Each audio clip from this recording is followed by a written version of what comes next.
सबको नमस्ते। भारत इतिहास यूट्यूब चैनल में आप सबका बहुत स्वागत है। मैं आपका वेंकट।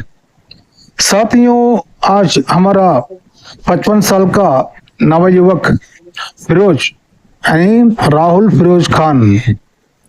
फिरोज खान आसाम इलेक्शन में आसाम जाके कुछ भौंक रहा है।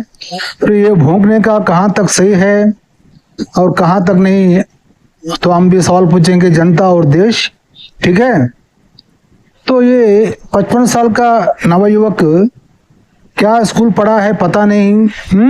क्या साथियों ध्यान से सुनना, ये स्कूल कितना पढ़ा है, डिग्री उसकी बहन तो बोलती थी प्रियंका वाड्रा, डिग्री उसकी देखी नहीं, डिग्री आपने देखी नहीं, उसको पप्पू बना दिया करके। तो ये क्या डिग्री पढ़ा है, कौन सा स्कूल में पढ़ा है, क्या संडे स्कूल में पढ़ा है या फिर नेशनल डिग्री स्कूल में पढ़ा है।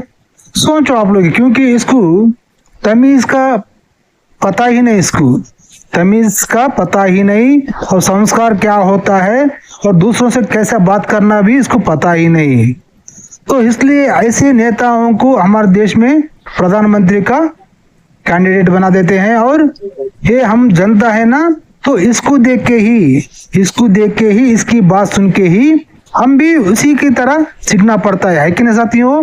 तो साथियों विश्लेषण करेंगे आगे, राहुल फिरोज खान क्या कहता है सुन के फिर अगले विश्लेषण करता हूं मैं। चलो 55 साल के नवयुवक राहुल फिरोज खान आ जाओ।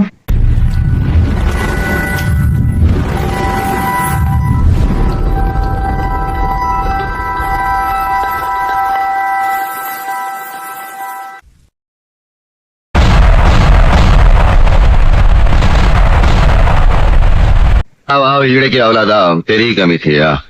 जब तक हमारे देश के हिस्से में तेरे जैसे आएंगे ना, हमारे देश का इसी तरह कल्याण होता रहेगा। नमस्ते। यहां पे आपके चीफ मिनिस्टर अपने आप को चीफ मिनिस्टर नहीं समझते हैं, असम के राजा समझते हैं। कांग्रेस के जो बकर शेर हैं उन्हें पकड़ के जेल के अंदर डाल देंगे। साथियों ये 55 साल का नवयुवक क्या कह रहा है, आसाम का सीएम यानी हेमंत विश्व शर्मा, इन्होंने अपने आप को सीएम नहीं समझ रखे थे, राजा समझ रखे थे। तो इसमें गलती क्या है राजा समझने में?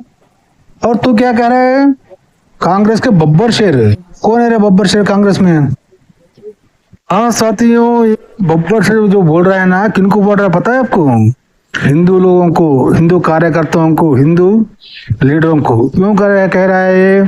तुम लोगों को बहका के बाद में हिंदू लोगों का द्रोही काम करने के लिए तुमको बब्बर शेर करके तुमको बकरा बना दे रहा है, समझो। ठीक है, जो कोई भी हिंदू है वो कभी कांग्रेस में ना रहे। अगर सत्ता के लालच के लिए कांग्रेस में रहेंगे तो सोचिएगा खुद की देश को, खुद के धर्म को, खुद की वंश को भी आपने धोखा कर रहे हो। ठीक है, चल आगे बोल राहुल। खात्मा, हिंदुस्तान का खात्मा तो सदियों से कोई नहीं कर सका। वो तो एक ख्वाब ही रहा जो न कभी पूरा हुआ था और न कभी होगा। रहा हमें मारने की बात, तो फिर हिंदुस्तान में शेर बचे ही कितने हैं, उन्हें तो हुकूमत भी मारने की इजाजत नहीं देती। और फिर तुम जैसे गेंडे की शक्ल की औकात ही क्या? सुना ना राहुल फिरोज खान, ये है तेरी औकात, समझे? तो साथियों इसको ऐसा क्यों बात करना चाहता हूं मैं, आगे बताऊंगा मैं। ठीक है।